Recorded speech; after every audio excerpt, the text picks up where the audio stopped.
Possession crucial from this. How much longer will the referee allow? Dublin lead by a point, and there's the whistle. It's over. It's over. We earned it by winning the last 2 matches on the road, and that's not going to be taken away from us. But what I love in hurling, I love players that will never give in. He hits it. It's over the bar. Oh, holy Moses.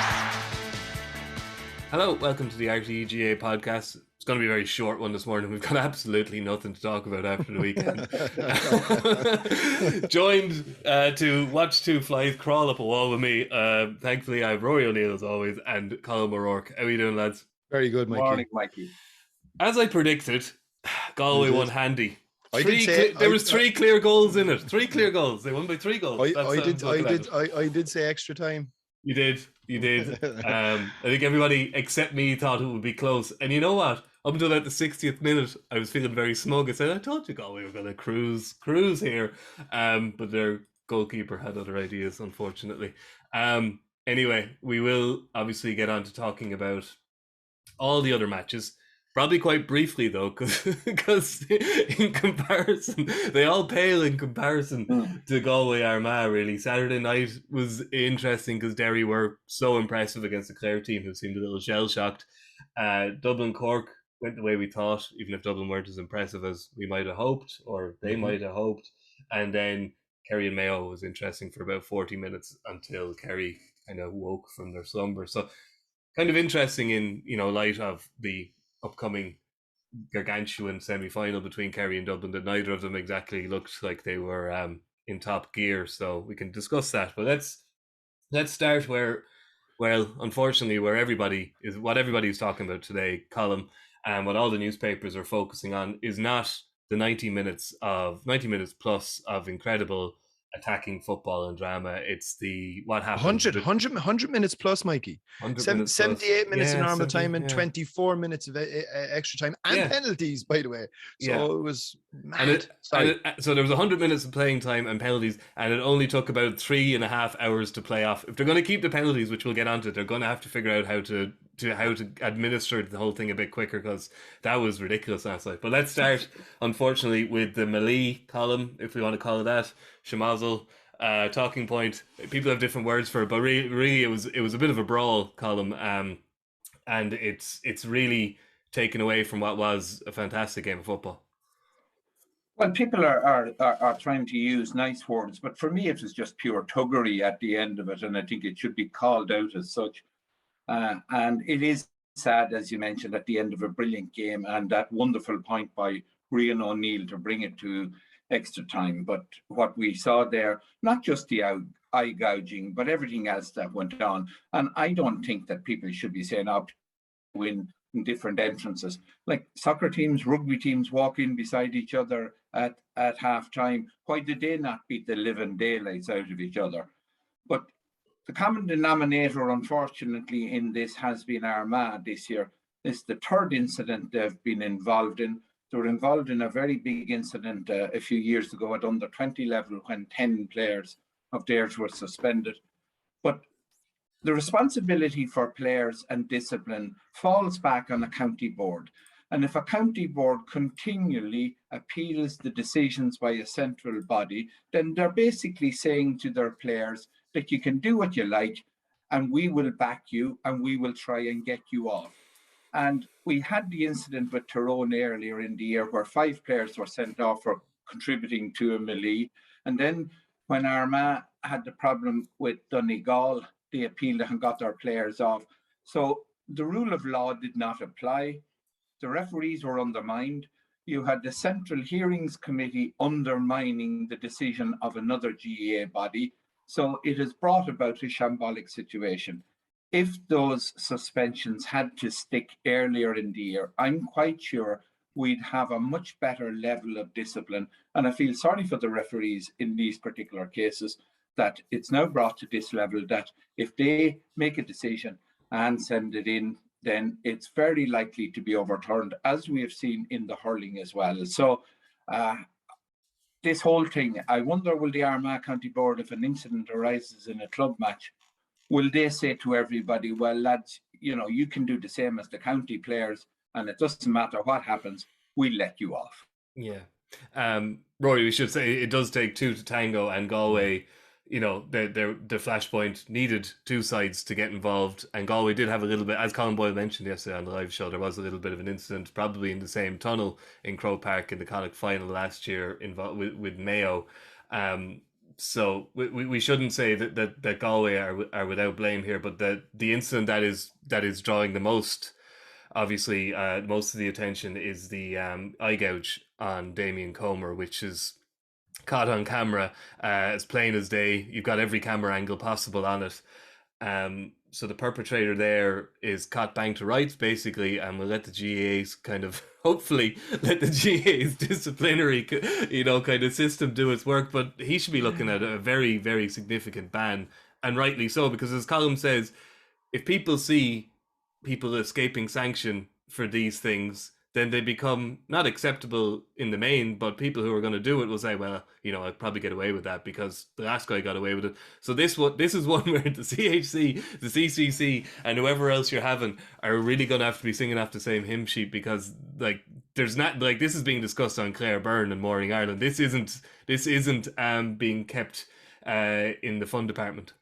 No, it happened probably too at the very worst time from a GA perspective, in that this is the one time of the year where there's not a whole pile else going on. And when you have mainstream news platforms and news radio shows getting into this, I mean, look, Clare Byrne is going to be on this morning. Morning Ireland is going to be on. They're not going to be talking.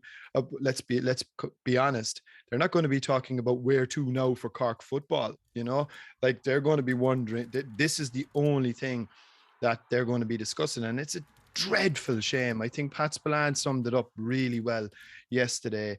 We got what I don't remember a better game of football.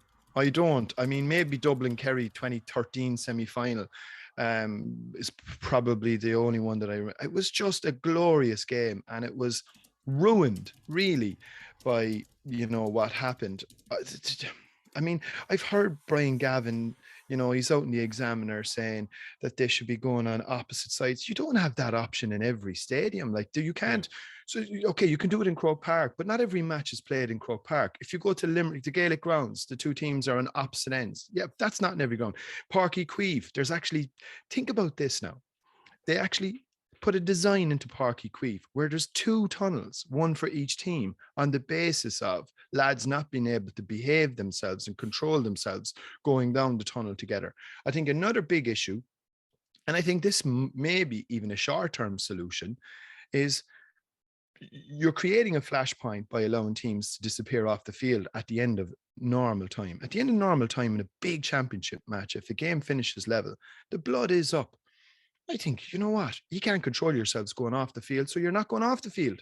We're going to stay on the field, you know? That's a fair point. And it would also help solve my little gripe from earlier, where these matches are taking too long to play. Stay on the field. Like, they're told you've 10 minutes. Like, if you work it out, no one cares about TV producers and people trying to make a television program. But like, there was 3 minutes additional time at the end of the first half. Half time is meant to be 15. They didn't come back out until 19 minutes. And then there was 8 additional minutes at the end of the second half.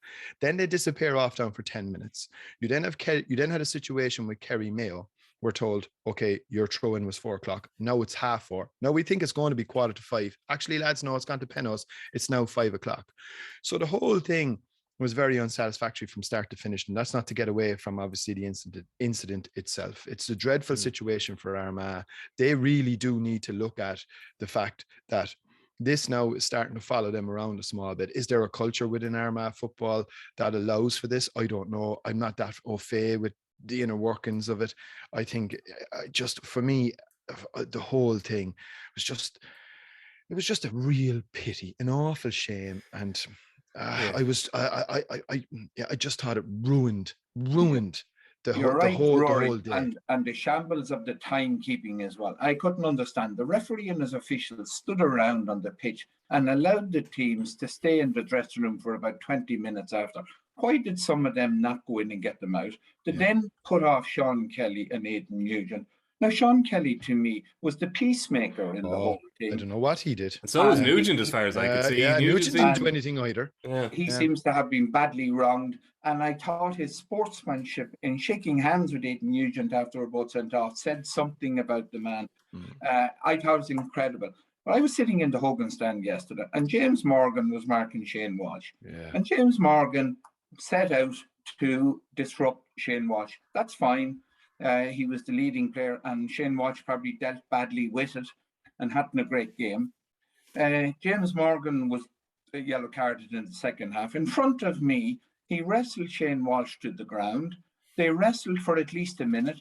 Fergal Kelly, the linesman, stood over it. The play stopped. The referee either ignored it or was not reported to him. So instead of Armagh being down another player, or the two of them being black carded, it gave carte blanche to what was going on. It was interesting too that James Morgan was the first player to encounter Damien Comer going off the pitch. So it wasn't a good day for the officials.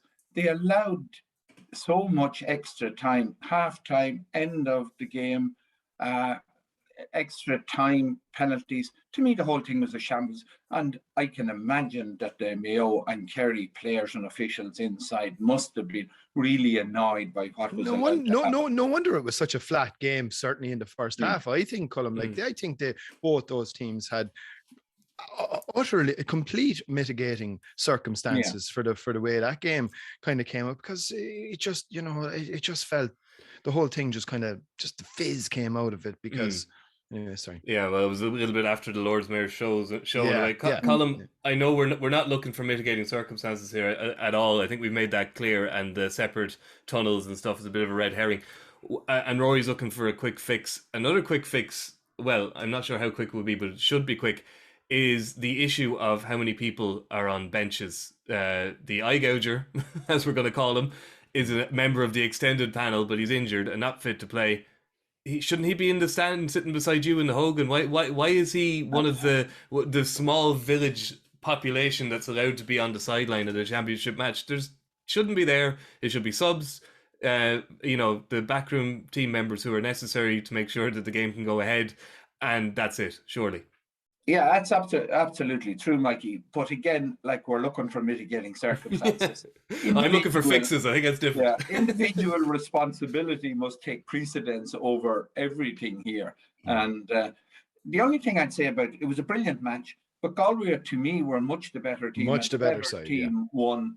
And just as well for Conor Gleeson, he mightn't have been on the bus on the way home if it hadn't turned out well. And Shane Walsh's crossfield kick at the end, he'd have had nightmares if it didn't work out. It said something about him too, the way he put away his penalty. So, it was a fairly brave thing for him to be taking a penalty. Of course, he had no choice. His name was Dan. But overall, a brilliant game, really marred by disgraceful scenes. And Mikey, another point, right? So what actually happens? And there was a huge incident, by the way, which didn't get caught on camera. The hurling lads are cute out, by the way. There was a huge incident at the end of the Munster hurling final in the tunnel between Limerick and Clare. But the tunnel in Thurles is much deeper and much darker, right? So and it actually happened right down in the depth of the tunnel. Is there barbed wire around the sides and stuff as well? That'd be just jostling in hurling. But they actually had the guards formed a cordon in the middle of that tunnel when the two teams were re-emerging at far extra time. So I do think there's a big issue here. We saw it only a year or two ago with Mayo and Dublin at halftime in an All-Ireland semi-final, with teams going down the tunnel when the match is kind of in the melting pot. And then what you've done in the GA context is you've doubled down on the number of times teams are going in and going out by allowing them to go back in and out and in and out with this extra time lark. And I think two things: if they have now patently shown they can't behave themselves to do that, I think you take that right away and you force them to stay on the field, number one. And the second thing is the players themselves. I think, as Colm said, there's way too many people that are there. I mean, we go into Croke Park in a broadcasting sense. We can't, why are you standing there? Who's over there? You can't report from there. You can't stand there. You can't put your camera there. You can't do this. Yet these guys from extended panels have somehow managed to meander their way onto the fields. I thought that had all been tidied up. Going back to Liam O'Neill's time, I thought they had put strict measures in terms of who could actually be, you know, pitch side in the dugouts and all of that.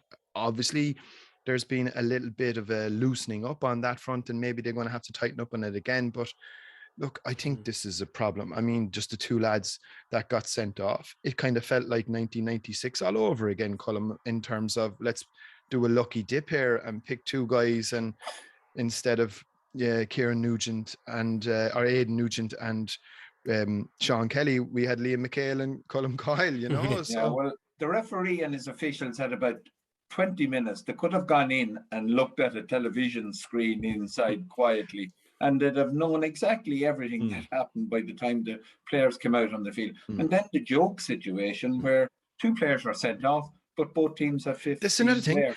Actually, Colm, there was 3 players sent off. Yeah. 3 players were sent off in that match yesterday, and yet extra time began 15 aside. Yes. I'm like, come on, lads. Yeah, we've mentioned that one many times before.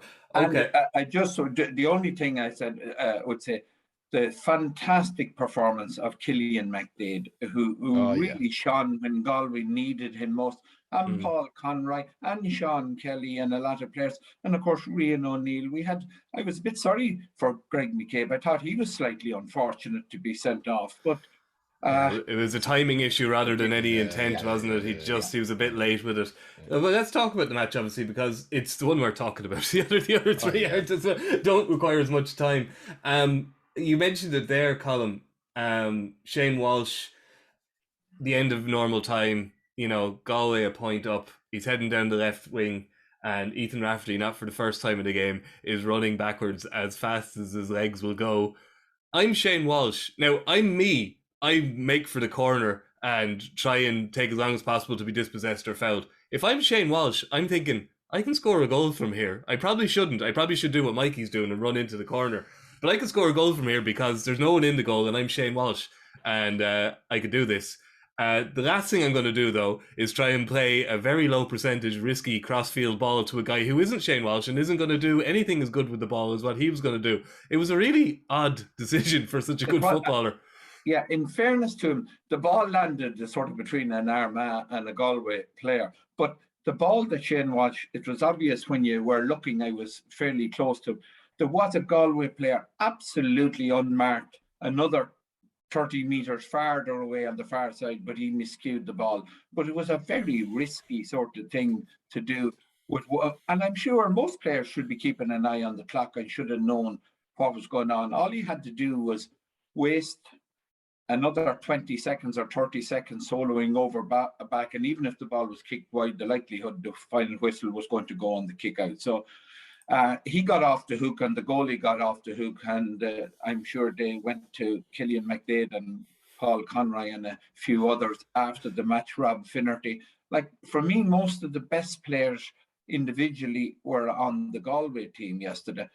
Stephen Campbell, Rian O'Neill, even though they played well, I didn't think that they were as good as the best players on the Galway side. And for me, it must be a fantastic boost of confidence to Galway, because if you think about it, they had the game won and won comfortably, and then had to go into a dressing room after the incidents that took place, try and compose themselves to come out. All the advantages seemed to be with Armagh at that stage, and yet they stood up and were counted. I think this is a very significant win for Galway and very much so. Yeah. And I'd say they will fear nobody after that. I'd say those fellas now will come back to Croke Park. I know that people would say it'll take a lot out of them. I don't think it'll take anything out of them. I think they'll come back to Croke Park next week for the semi-final, and they'll feel 10 foot tall. Yeah, I agree. I think it could be. I think it could be the making of them. They're a team that people had question marks about in terms of perhaps spirit or in terms of kind of their mentality. There's none of those questions now.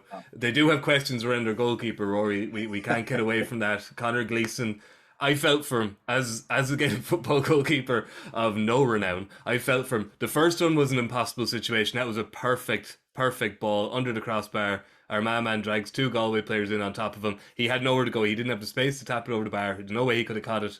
There's not much he could have done except punch it a bit further than he did. But the other 2 goals, again, his defenders didn't help him with the bouncing ball. But the one he hand passed out to the Armagh player. And the interesting thing, Rory, I thought was that it was clear that Galway thought that Armagh had the dodgy keeper, because for the first 25 minutes or so, they were very pointedly putting 50-50 balls across the goal, hoping that Ethan Rafferty would, show himself up to be a midfielder. But hey, guess what? Midfielders are good at catching the ball. He dealt with them all pretty comfortably, in fairness. I thought they might have actually persisted with that tactic a little bit more. I think they might have got joy eventually. They didn't really get a really good quality delivery in.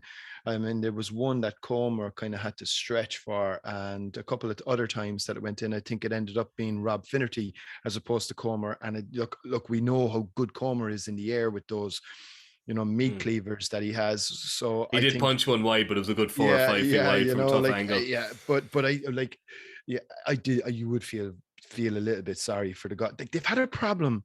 It's been a problem. Look, it's a problem position for loads of teams, because I think ultimately what happened was Stephen Cluxton ended up setting the bar so high and changing the entire role of a goalkeeper in terms of distribution, kickouts, 45 saves, penalties, and then obviously shot stopping, which used to be the primary function and now no longer is, really. And I think that's why Armagh have gone down this road. I mean, Bernard Power, I think, was the previous incumbent. They've obviously chopped and changed a bit. It's a difficult position for a lot of teams to fill, and you would have a bit of sympathy for him. But I mean, look, the rule number 1 is you don't let anything bounce, certainly inside the big square, and whatever about letting it bounce inside the small square, that was, but I think, just to go back there and echo Colm's point, I couldn't agree more. I think this game, like this, when is the last time you saw Galway win an unbelievable battle? I mean, that was a real dogged battle where metal was tested. You were in the throes of it. Looked like you'd thrown the game away. There was all sorts of shenanigans, as we saw, going in at the end of full time. That could have thrown them. That didn't. They came back out. Next thing, they conceded an early goal. You're saying, oh, that's going to throw them. Then they came back again. I mean, no, they won on penalties, and I'm sure we can get into that. I think this will bring Galway on an absolute ton. It's going to make for 2 fantastic semi-finals, actually, in a lot of ways, because whereas I would have had major question marks about Galway beforehand, I think they answered an awful lot of those yesterday, and they're a right team now. Like they're the kind of team, if you go back to when Galway kind of went on runs, like they grow in confidence. There's a confidence within Galway. They always have brilliant players. It's just whether or not they can back up the physical stuff. They've obviously got themselves into really good condition as well. They're coached really well.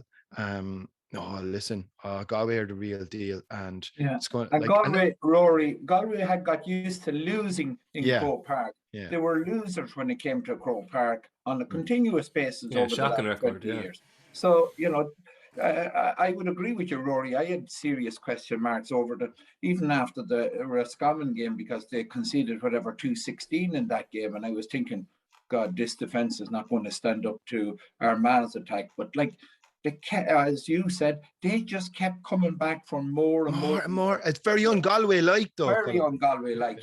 We always sort of, recent past, Galway had a soft centre.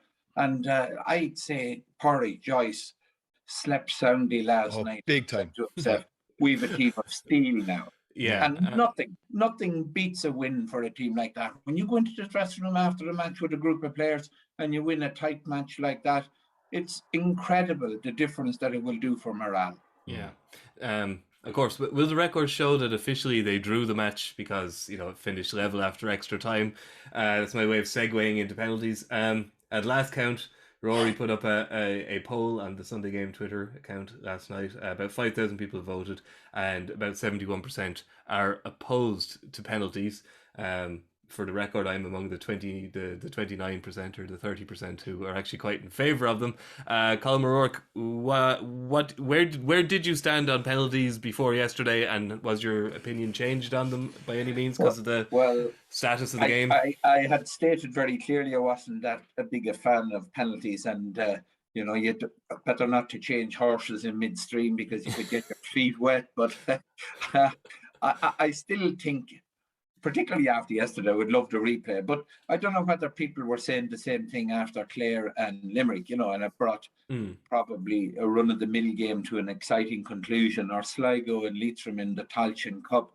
Again, a very exciting conclusion to that. I suppose if you have a tight schedule and whatever it is, there was no room for replays early in the campaign. And our judgment is clouded, I'd say, somewhat, that we'd all say, geez, wouldn't it be great to see Armagh and Galway at it again in Croke Park next Saturday or next Sunday? So we have to take that into account as well. But I'm just not a fan of it. But as the Cavan man says, them's the rules, and we must get on with it. And until somebody changes it, so be it, you get on with it. Yeah. People say, Rory, I think Billy Sheehan, Leash managers, want to say, it's not a skill we have in the game. I don't buy that. I know kicking the ball off the ground isn't a primary skill in the game, but we're talking about footballers here, and it's a test of a goalkeeper who is, as we've been discussing, is one of the most important players on the pitch now, so why not get him involved in how the match is decided? I think the drama is good. I think it looks good. It looks a hell of a lot better than the point kicking competitions, which patently didn't work, and I think are even more unfair. So I personally, I have no issue with it, and I think we have on with us here a man involved in the most legendary saga of all time, where match went to 3 replays. I don't think that did me any favors at the time either. So I personally think it's fair. It did the GA a lot of favors, though. It did, yeah. Didn't it? It did a huge service to the GA, and that shouldn't be forgotten. Sorry, Mikey. No, sorry. No, I'm looking for your take on it. You're right. That 1991, from a PR and a financial point of view, was huge for the GA. Yeah, the concept of penalties to decide to as a skill, I agree with you on that front, in that look, it's football, that the actual machinations of how they're factored in, I don't have a problem with that. And certainly the alternatives and free taking competitions and all that, look, penalties to my mind are the best way if that's the way we want to go. I think the argument is a more of a philosophical one about whether or not it's a satisfactory way to conclude a championship match of this stature. I saw some people, making the point that Pat Spillane advocating a replay was looking to cancel the hurling championship next weekend. This absolute nonsense. I mean, people that actually should know better. Just stupid stuff, really. There would have been absolutely nothing wrong whatsoever. Kilkenny are playing Clare next Saturday in Croke Park. If there's 40,000 at that game, there'll be a lot, right? So there would have been absolutely nothing. And that's not to denigrate the supporters of Clare or the supporters of Kilkenny. Kilkenny just have a small following because it's a small county. So there will only be about 40,000 at that game, right? You could have easily put Armagh Galway in there at 3:00 as a double header and had a replay, no problem, and fill out Croke Park again. And I think it would have been good for football, and it would have been good for both teams. And then you can put in the proviso, look, after extra time in one, allow for one replay, and after extra time you then go to penalties. There's replays for the All-Ireland finals, by the way. It's not winner on the day in the All-Ireland finals. So there isn't a whole pile of consistency here across the board to suggest that all of these games are going to be winner on the day. They're not. And I felt yesterday, I think, again, to go back to Pat, and I think he did make a very good point, you were positioning the conclusion of the game into a heroes and villains scenario, whereby somebody was going to probably miss one and cost their team their season. And I think that's a dreadful situation for for anyway. Jesus, Roy, that happens anyway. If Galway had lost that game, you know, Conor Gleeson would have been that man. Like that happens anyway. You know, I don't think penalties cause that to happen. Yeah. Could we not, Colm? Do you think, rather than saying that certain stages of the championship, certain games should go to replay, should we not decide at the end of the game, like Derry Donegal Ulster final? Nobody wanted a replay there. If that extra time had ended level, we could have said, right, penalties, do it.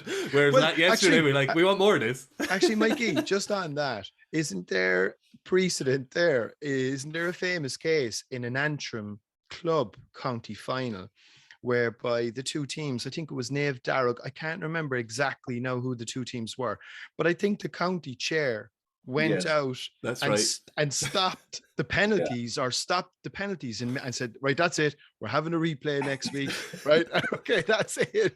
Like, it would have been good crack. Larry walking out into the middle of the field yesterday.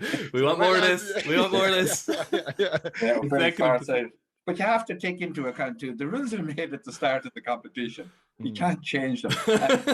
If you look forward to next year, where we have an even more extended game schedule, you know, it just probably couldn't apply into the same time frame. If you're going, like the team that wins the All-Ireland next year could in theory play 17 games between January and July. Now it's far, far too much, but in a schedule like that, if you said to somebody, oh, by the way, you have to play another big match next week, I think there would be no takers on that. They'd say we go to penalties. So in the extended schedule that we're going to have, something has to give. And I think we're going to have to move back to the end of August. Anyway, it's far, far too tight. And it's going to put a massive drain on players. There's going to be more injuries and more problems next year, and it's just going to suit the strong teams with the big panels. But that's definitely a conversation for another day. We've too much to get to. Right, that's one quarter final down. Admittedly, the one we're definitely going to talk about the most. But let's talk about the team who are going to play Galway now, because they were two most impressive teams of the weekend, Rory. Derry racked up 5-13 against Clare, conceded 2-8. Now, I think Pat Spillane yesterday described it as a turkey shoot, which might be a little bit unfair, but Clare, for whatever reason, whether it was the venue, whether it was this Derry 2.0, which they didn't quite face during the league, but they were like rabbits in the headlights, and they were just like, they were smashed within 20 minutes. So I don't want to put too much of this down to Clare being inferior. I think Derry have been very impressive all through the championship. So if it walks like a duck, waddles like a duck, sounds like a duck, it's probably a duck. I was one of the people that was, you know, after the Ulster final, because I didn't particularly like that game, and I'm not for changing midstream, as Colm just mentioned there. I thought it was a dreadful game of football, and look, there was the pair of the minute, in fairness, but I think at times they've been electric to watch. There is a sort of a perception out there now that, you know, it was the quality of opposition that they faced on Saturday that afforded them the opportunity to maybe be slightly more adventurous in the way they approached the game. And as a result, that's why they just went after Clare from the very get-go and kind of put the game to bed really early. But we were chatting about it last night. I was doing the nighttime program last night for a change, and we were chatting about it last night, and just a general consensus right across the board is, look, they're the real deal.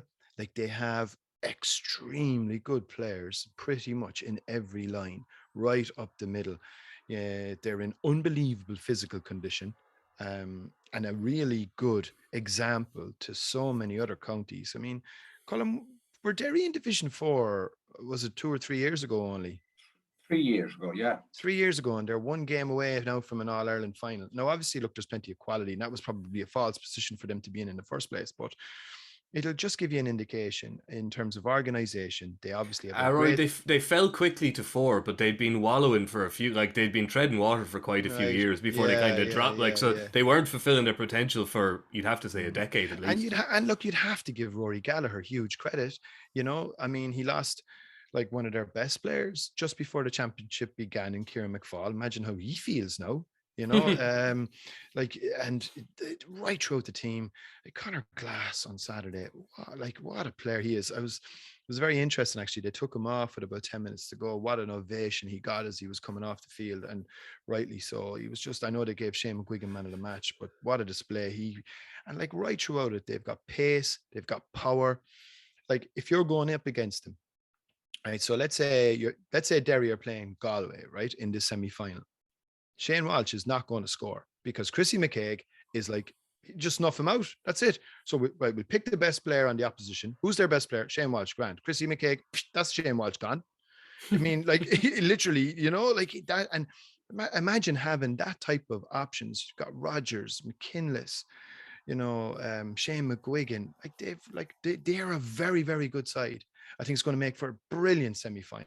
Two, I think, very evenly matched teams, but I would not be surprised. I think Derry are going to, like, they're just a big thing is game tends to get played on their terms. I think that'll be a similar situation in the semi-final. Might require a little bit of patience from a Galway perspective, but Derry are on the march. Yeah, I wanted to ask Colm, I wanted to ask you this because it keeps coming up and it makes sense to me, but I still would like it explained by somebody who's experienced as a manager. This idea that like a team can have the game played on their terms and an opposition team, maybe a better team than Clare, could shift it, but like Donegal kind of fell into the trap too. How does this happen? And can you see any way that Pádraig Joyce could say, you know what, lads, we're not going to play at your pace, we're going to play at Galway's pace? Or is it very difficult to do against the Rory Gallagher team? Yeah, well, I think I think it's all a bit simplistic. The team that's in front is generally the team that's the game. And like if you look back on the Ulster final, the second half of the Ulster final, Donegal dominated possession in it, went 2 points up, and should have pushed home the advantage. What would we be thinking of Derry now? But they got off the hook on that one, and the extra time boost, a bit like Galway yesterday, give a significant boost to confidence and morale, and they have grown in stature since.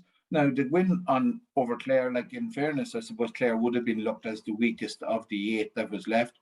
Derry had already beaten them by 9 or 10 points in Ennis in the league. So it was just a repetition of that. Now, Derry have improved significantly, and the players that Rory has name-checked. And for me, and I think if you go back to when we picked a team of the league, I was very much in the Conor Glass camp at that time, and we put him on the team because I met him in Australia. I saw him playing with Hawthorn when he was out there, and a modest, unassuming fella who has an absolute passion for Gaelic games and for playing with his club Glen and for Derry. And I think he has been the catalyst, along with Rory Gallagher, in bringing the team to a new level. Obviously, Shane McGuigan and Garrett McKinless, Brendan Rodgers, Chrissy McCaig are all wonderful players. And now they are starting to believe in themselves. I would place a severe caveat on Derry. Okay. Any good team runs up 17, 18, 19, 20 points. I was going to ask you about this because you mentioned it before. I was wanting to know whether you changed your opinion on it. No. In a game that they dominated, they scored 13 points. That is a small enough return for a team in that sort of position. And they're very heavily reliant on Shane McGuigan for scores. Now, Benny Hearn normally chips in with a goal. But when the goals dry up in big championship matches, teams have to score to win an All-Ireland. I don't know what the figure has been over the last number of All-Irelands, but generally it's 118, 119 it takes to win an All-Ireland. Yeah, so over 20 points total, basically. Yeah. And like, okay, Derry got it. You might say, well, sure, it doesn't make any difference. They got it in goals, but you're not going to get 5 goals in Croke Park in every championship match. So you need to be getting close to 20 points in a game. And that's where Dublin and Kerry, they always get, like Kerry ran up over 20 points in all their championship matches so far. Dublin playing badly get 21 points against Cork. Derry get 13 points against Clare. So for me, I would think that Galway are in with a massive chance in this. Yeah. I suppose the other way of looking at it, Rory, is, 5 goals scored from pretty much every line of the field, from half-back line, some up great to the full goals. forward line. Yes. And great goals. The kill. Yeah. So, they have the ability to score goals. It is kind of, it's an interesting, what Colm says is very true, and he made the point earlier in the championship, and it hasn't changed because they're still not racking up large point totals.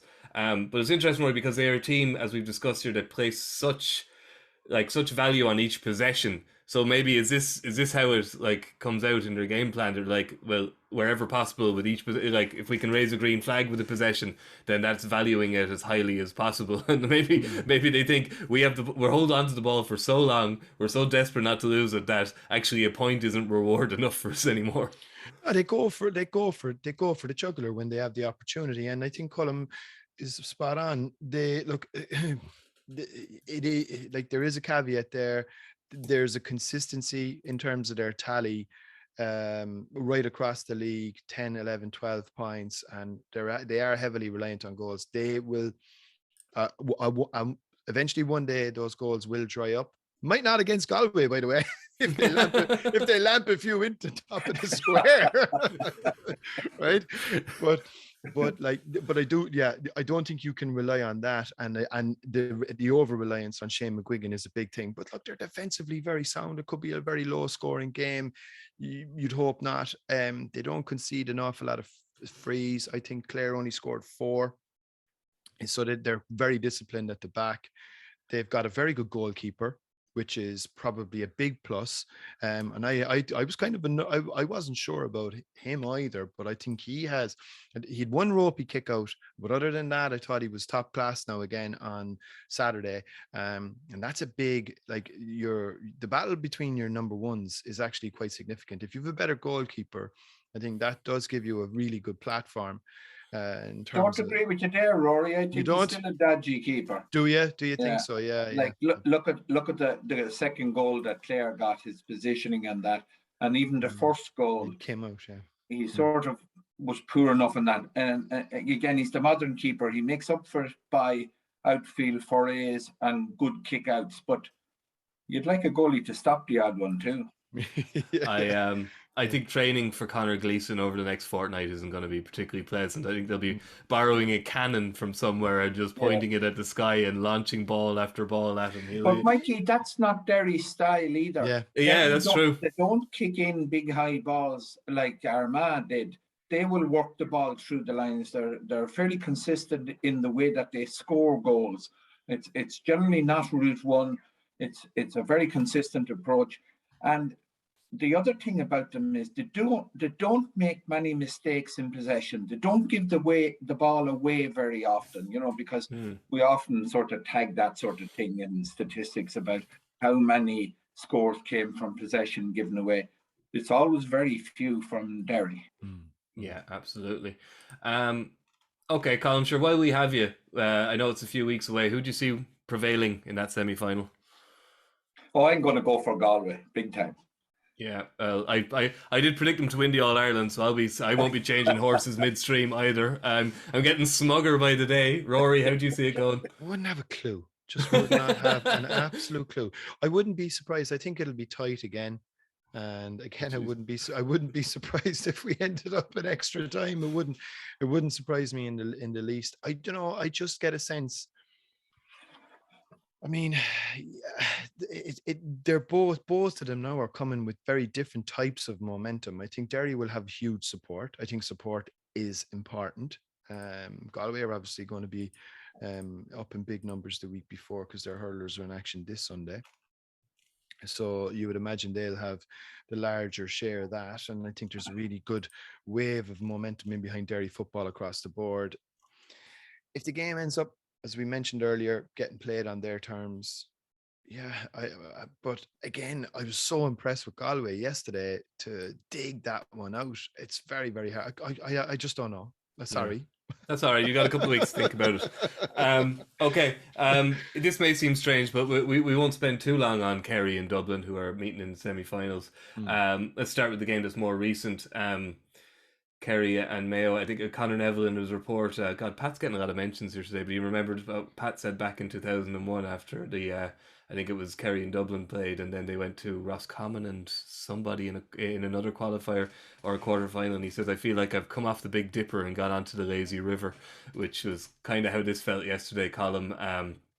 But you'd have sympathy for the two teams, wouldn't you? They were put on ice for an hour, which couldn't have helped their preparation, because everything is down to the minute now, as we know. Key. That's key. Your yeah, food, with your inter-county teams now, everything, you know, everything is so measured and precise and planned.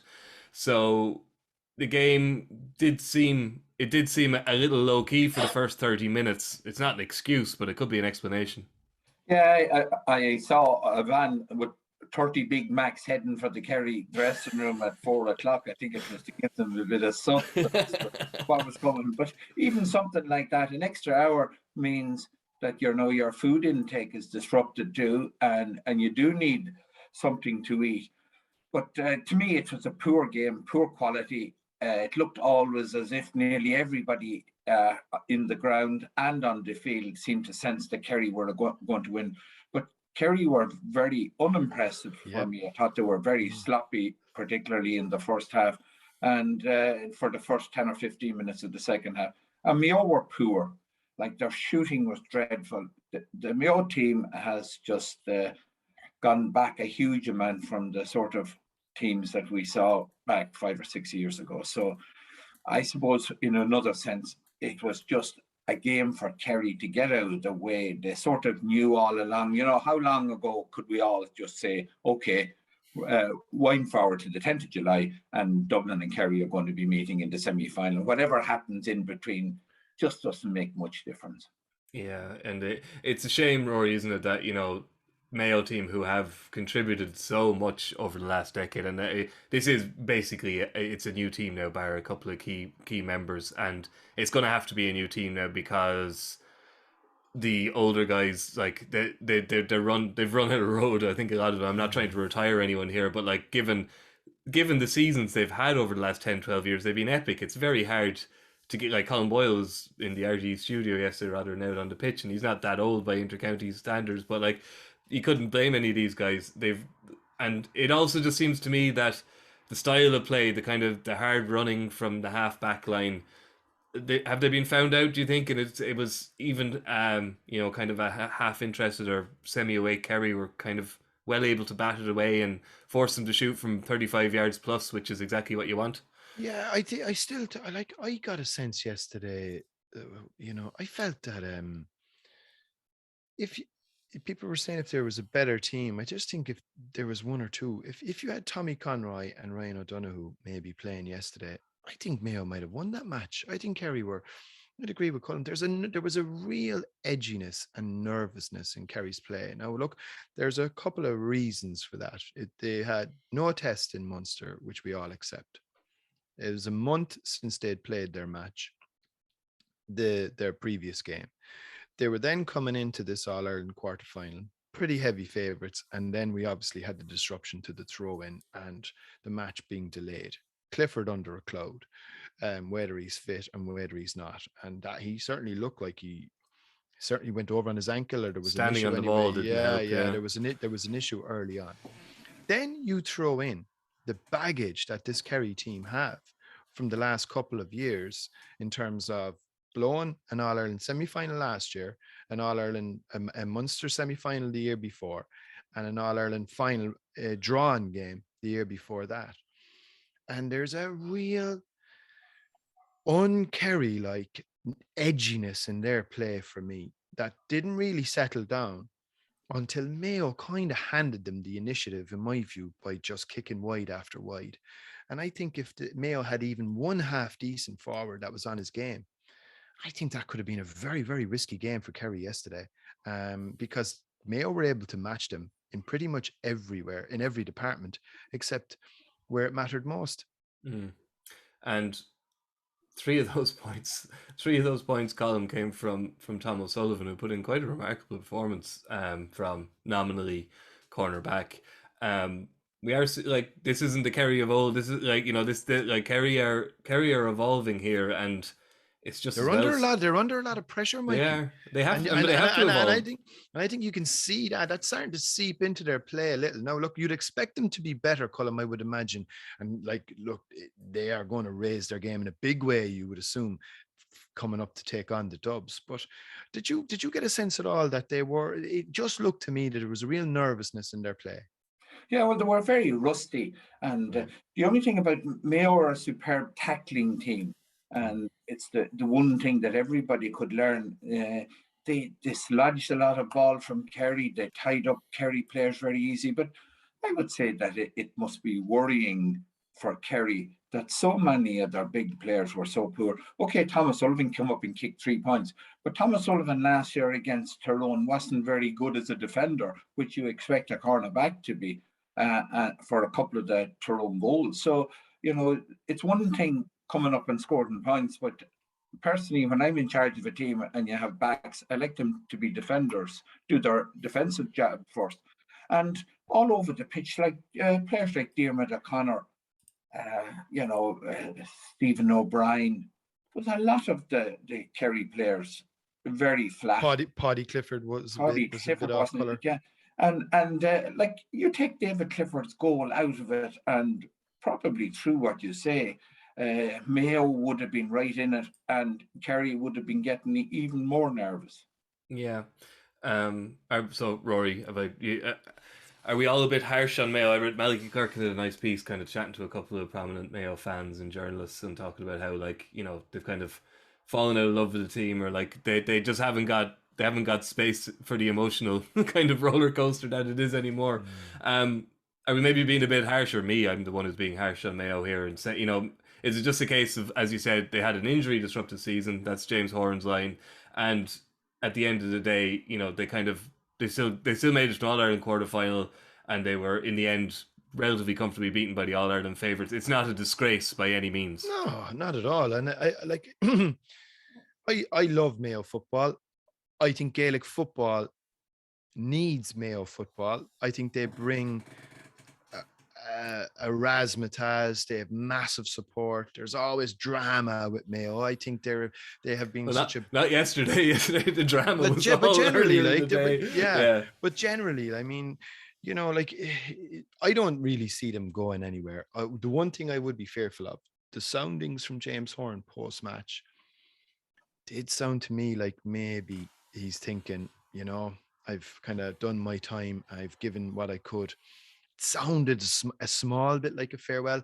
And I think that would be a bit of a disappointment from my view. I think he's been an incredible manager to get them back to 2 All-Ireland finals while transitioning the team from the likes of the Chris Barretts and the Colm Boyles and the Donny Vaughns and all those guys that have had to be phased out, and to bring in a lot of these newer, younger players.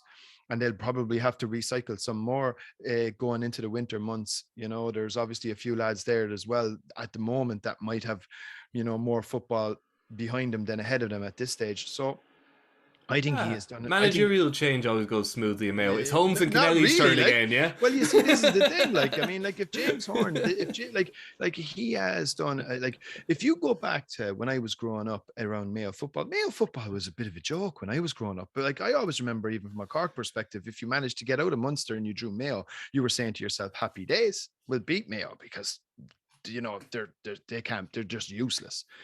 I mean, that all changed in 2011 in that quarter final, and it was changed forevermore. And it was James Horan that kickstarted it. He changed the whole culture. He got them super fit. They are as athletic as any team out there. However, was it 7 All-Ireland finals they got to? Okay, they lost them all. But at the same time, I do think, we need Mayo, and you would just hope now that if James does decide to pull the ripcord here, that the transition is managed in a good way that keeps them at the top table for all of us. Yeah, well, the unfortunate thing, I suppose, is that their decade of their probably the best ever team coincided with the best ever team. So in any other era, Mayo would have won 2 or 3 All-Irelands, but it's the last dance. It's over for a lot of those players, like for Paddy Durcan and Lee Keegan. What they must be thinking today, they know in their heart and soul there is no All-Ireland in this team, and whether they want to soldier on, there's a sadness about that to a point, but like, it's the ruthlessness of the game as well. Yeah. Speaking of ruthless, Kerry will obviously face Dublin, who Rory, you had no hope. You were hopeless. We discussed it all. You like we're not talking about this game, and this isn't a two equal teams went in and one team came out winning by 11 points. We were I don't know what the spread was, but I think most of us would have predicted probably between 10 and 15 points. So you could argue Cork didn't do terribly. But they're also playing against a Dublin team who seem to have no real interest in scoring a goal, and kind of were they playing within themselves, or are we coming back to the point your favourite player was missing, James McCarthy, and most other people's favourite player was missing, Colm O'Callaghan, and without those two, Dublin aren't the team they are with them. Leadership and a focal point for the attack, two absolutely key elements for any team. And I think, Dublin, it was a humdrum third gear. 10 point, 11, was it 11 in the end? 11, I think it was. 21, 21 points, 21 points to 10. The similarities between that scoreline and Kerry Cork are stark, because I think that was 23-11. But I think Dublin decided, look, let's just make this game easy for ourselves. We don't really need to show our hand all that much. They didn't really have to.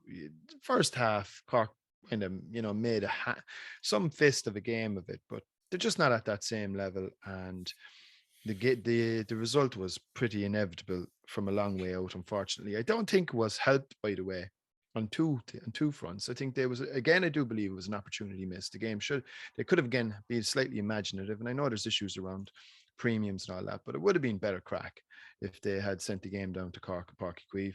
That was the first thing. And the second thing was just after halftime, Dean Rock kicked 4 frees, 2 or 3 of which I was kind of saying, geez, they're handy enough ones now.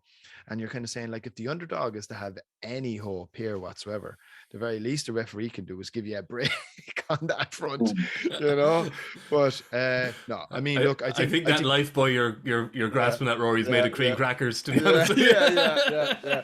But no, listen, look, I think from a Dublin perspective, I think it was just get the game done and just prepare for July 10th now, and that's it.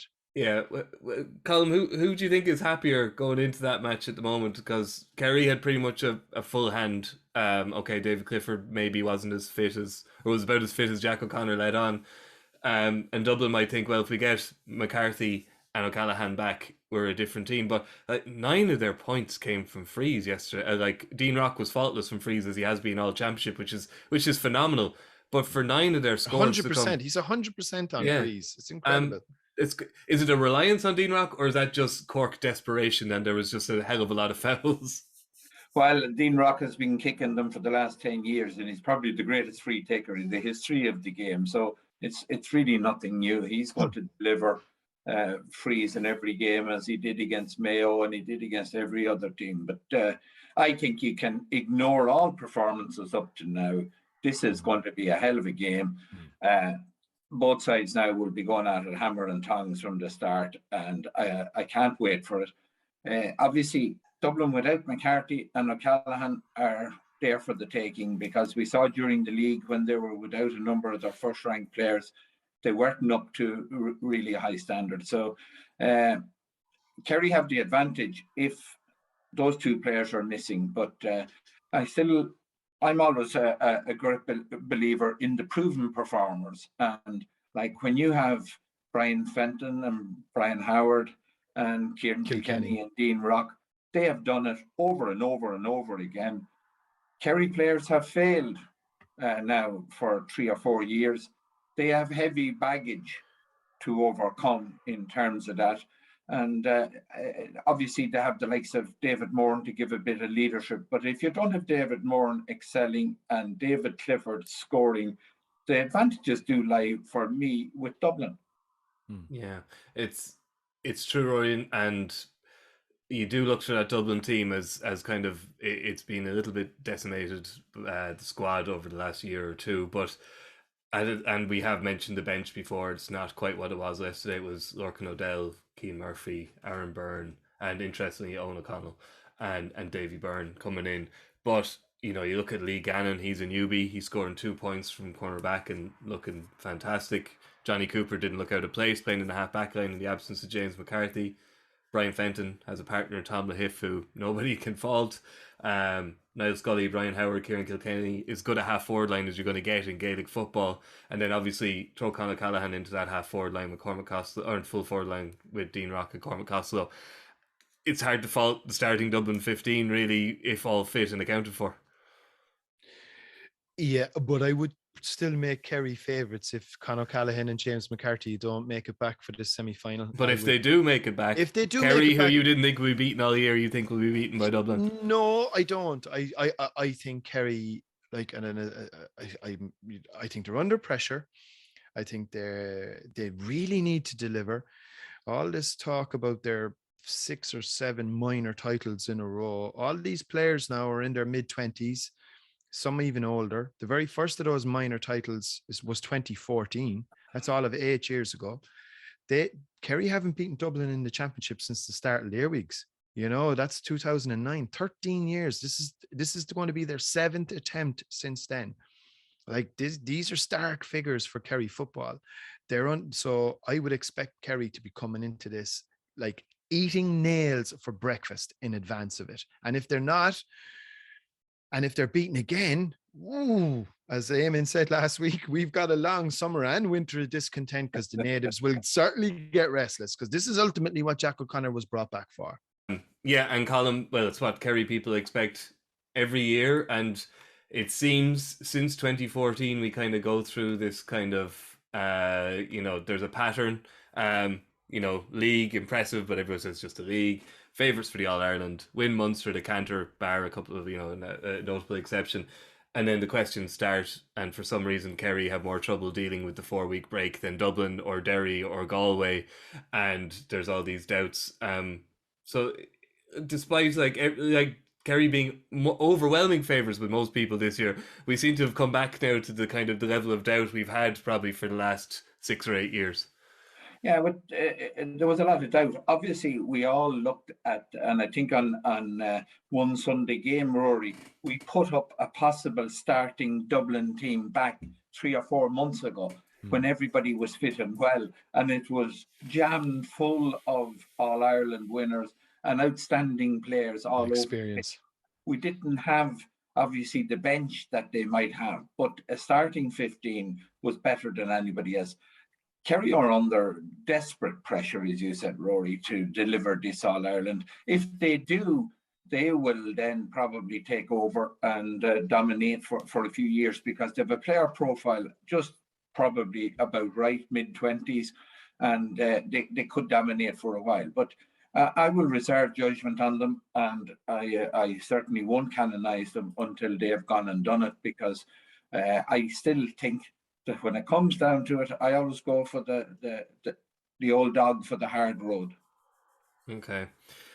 Well, I think we can all say that in a fortnight's time we'll be salivating at these 2 All-Ireland semi-finals there. It's fantastic.